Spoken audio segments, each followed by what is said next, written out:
Bienvenidos a un nuevo análisis a fondo. Hoy nos metemos de lleno en el punto de máxima tensión de la Fórmula 1, la definición del campeonato, en Abu Dhabi. La atmósfera es electrizante. Totalmente. Tenemos unos análisis fascinantes sobre la sesión de clasificación, y la misión aquí es desentrañar la historia que hay detrás de esa parrilla. Porque no se trata solo de quién sale primero, ¿verdad? No, para nada. Se trata de las batallas psicológicas, las pesadillas estratégicas y todos los escenarios que podrían coronar a un nuevo campeón. Y todo empieza, claro, en la pole position. Es que esta no es una clasificación más, es la última del año, con todo en juego. Se siente la presión en el aire de verdad. Sí. Y sobre esa pole, en varios de los análisis que revisamos, la vuelta de Max Verstappen no se describe como rápida. La palabra que usan es magia. Es que es la palabra correcta. Logró sacarle 2 décimas a los dos McLaren y, seamos honestos, el consenso todo el fin de semana era que el McLaren era un coche un poquito superior. Ligeramente, sí. Para mí, el gesto que lo resume todo es ver a Zak Brown, el jefe del equipo rival, yendo a felicitarlo. Eso no es cortesía, es... Es reconocimiento. Es decir, acabo de ver algo especial. Exacto. Es que es un golpe sobre la mesa. Pero no es un golpe de ingeniería. Es un golpe de piloto. Totalmente. Cuando un piloto, en el momento más crítico, saca un rendimiento que ni el coche parecía tener, le está mandando un mensaje clarísimo a sus rivales. Una declaración de intenciones, justo. Y el resultado es esa parrilla. Primero Verstappen, segundo Lando Norris, tercero Oscar Piastri. Pero aquí es donde la historia se tuerce, porque esa segunda posición, que en teoría es perfecta para Norris, En teoría. es en realidad una trampa. Exacto, aquí es donde la cosa se pone de verdad complicada. A primera vista dices, perfecto, Norris segundo, le basta ser tercero para ser campeón. Y tiene a su compañero justo detrás para protegerlo, ¿no? Claro, eso parece. Pero es casi lo contrario. El gran problema es que sale por el lado sucio de la pista. La analogía que usaban en una de las fuentes me pareció perfecta. Decían que es como empezar una carrera de 100 metros con un pie en el césped y el otro en la pista. Es brutal. La desventaja en la tracción es inmediata. Inmediata. Y no es algo teórico, ¿eh? Se mide en metros que pierdes antes de llegar siquiera a la primera curva. De hecho, el que tiene la verdadera ventaja en ese grupo es Oscar Piastri. Que sale tercero. Sale tercero, sí, pero por la zona limpia de la trazada. La física es implacable. Es casi seguro que Piastri, con mejor agarre, va a superar a Norris en los primeros metros. Y eso crea un efecto dominó terrible para Lando. Porque no es solo... No es solo perder una posición con su compañero. No. Es mucho peor que eso. Queda expuesto. Exactamente. Al perder esa posición, ya no está en el aire limpio detrás de Verstappen.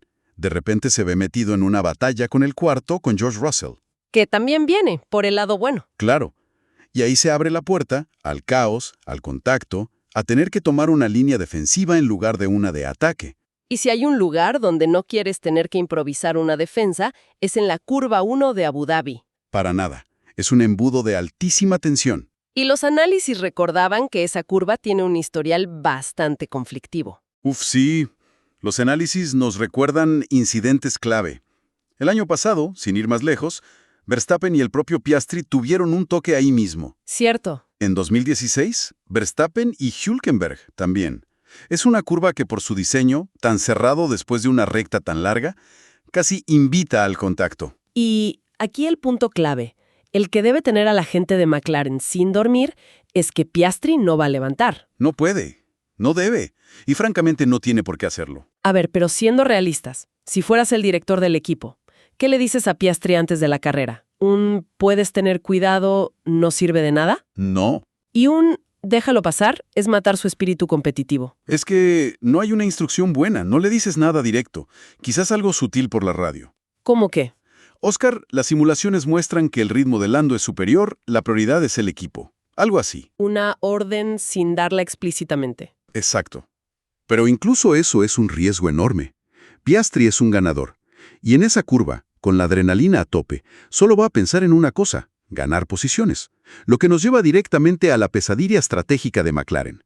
Tener a tus dos pilotos con opciones al título suena como un sueño, pero a mí me parece un guión de terror. Es que lo es. Tienes que elegir. O los dejas luchar y te arriesgas a un choque que te deje sin nada. O das órdenes de equipo y creas un conflicto interno que puede durar años. ¿Hay una salida buena aquí? Esa es la pregunta del millón. Y yo creo que la respuesta es no. No hay salida limpia. No. Piastri tiene un doble rol que es casi una contradicción.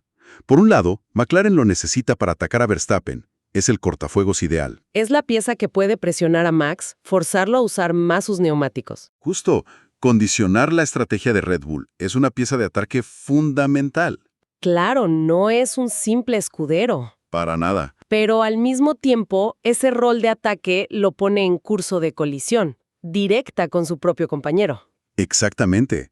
Piastri tiene sus propios intereses.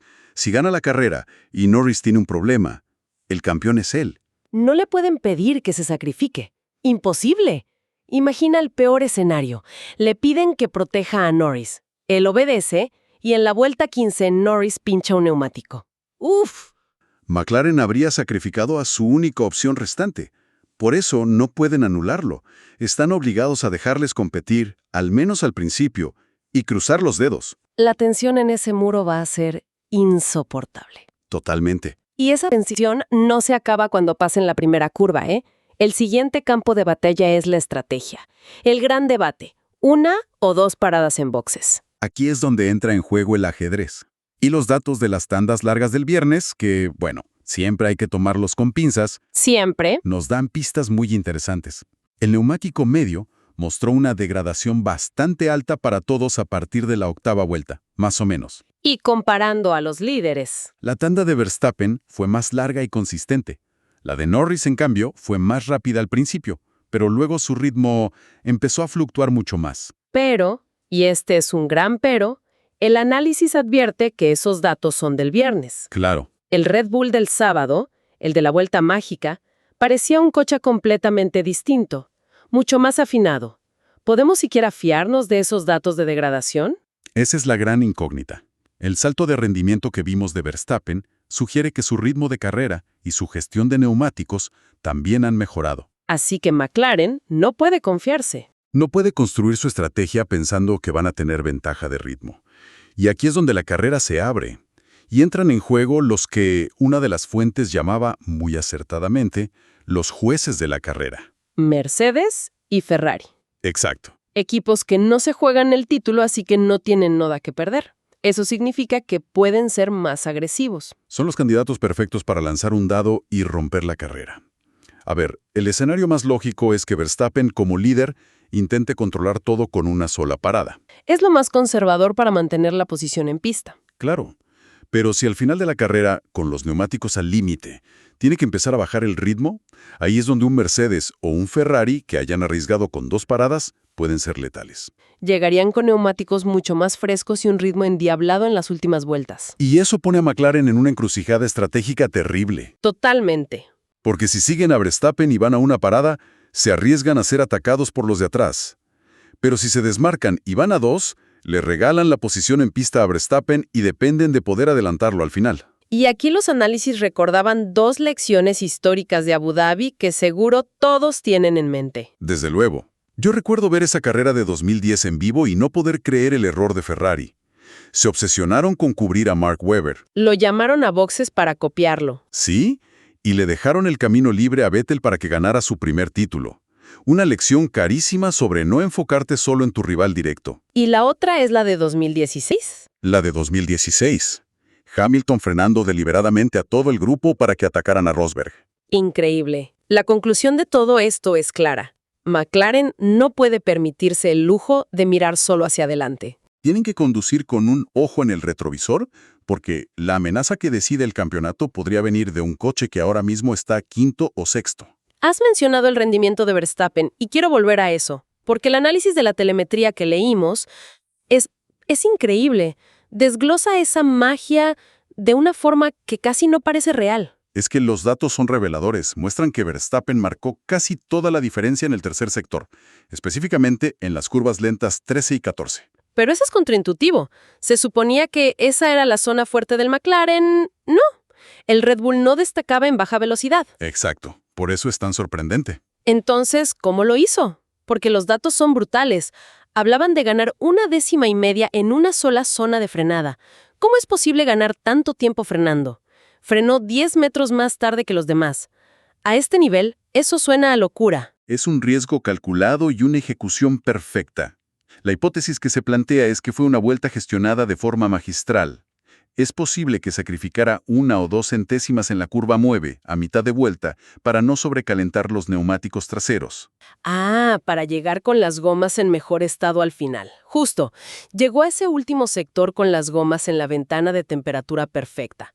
Y eso le permitió hacer lo que nadie más pudo: atacar la frenada de una forma increíblemente agresiva y mantener una tracción perfecta a la salida. ¿1/10 en una frenada? Ganar 0.15 segundos en una sola frenada es, como lo calificaba el análisis, una barbaridad técnica. Es la diferencia entre un gran piloto y un piloto que está operando en otra dimensión. Increíble. Y mientras Verstappen estaba en esa otra dimensión, la batalla entre los McLaren fue una guerra de milímetros. Guerra de milímetros es la definición perfecta. La diferencia final entre Norris y Piastri fue de 0.29 milésimas de segundo. 29 milésimas. Nada. Nada. Y la telemetría es fascinante, porque muestra que se decidió literalmente en la tracción a la salida de la última curva, En el último acelerón. en el último pisotón al acelerador. Durante toda la vuelta estuvieron intercambiando ventajas mínimas. Uno era mejor aquí, el otro recuperaba ya. Pero fue la salida de la última chicane lo que decantó la balanza. Es un reflejo de lo igualados que están. Entonces, para resumir este tablero de ajedrez, tenemos la genialidad de Verstappen bajo una presión inmensa. Ujú. Tenemos la posición de salida más vulnerable que se puede imaginar para Lando Norris. Totalmente. Añadimos el dilema de McLaren con sus dos pilotos, que es casi irresoluble. Una bomba de tiempo. Y lo mezclamos todo con una batalla estratégica a punto de estallar, con Mercedes y Ferrari como agentes del caos. Has dibujado el panorama perfecto. Y para cerrar, hay una reflexión muy provocadora que sale de las propias palabras de Verstappen. A ver. En una entrevista, dijo que para ganar el campeonato necesitará algo de suerte por detrás. Interesante. Y esa frase es muy reveladora. Nos dice que él es consciente de que esto no se va a decidir solo por velocidad pura. La carrera se decidirá por la capacidad de reaccionar. Reaccionar al imprevisto. Exacto. Con estrategias distintas, la tensión entre compañeros y la altísima probabilidad de un coche de seguridad en Abu Dhabi, el factor clave no será quién tiene el plan perfecto antes de empezar. Sino quién se adapta mejor cuando ese plan se haga pedazos. Justamente, la pregunta final no es sobre el plan A, sino sobre quién tomará la decisión correcta en el momento de mayor incertidumbre.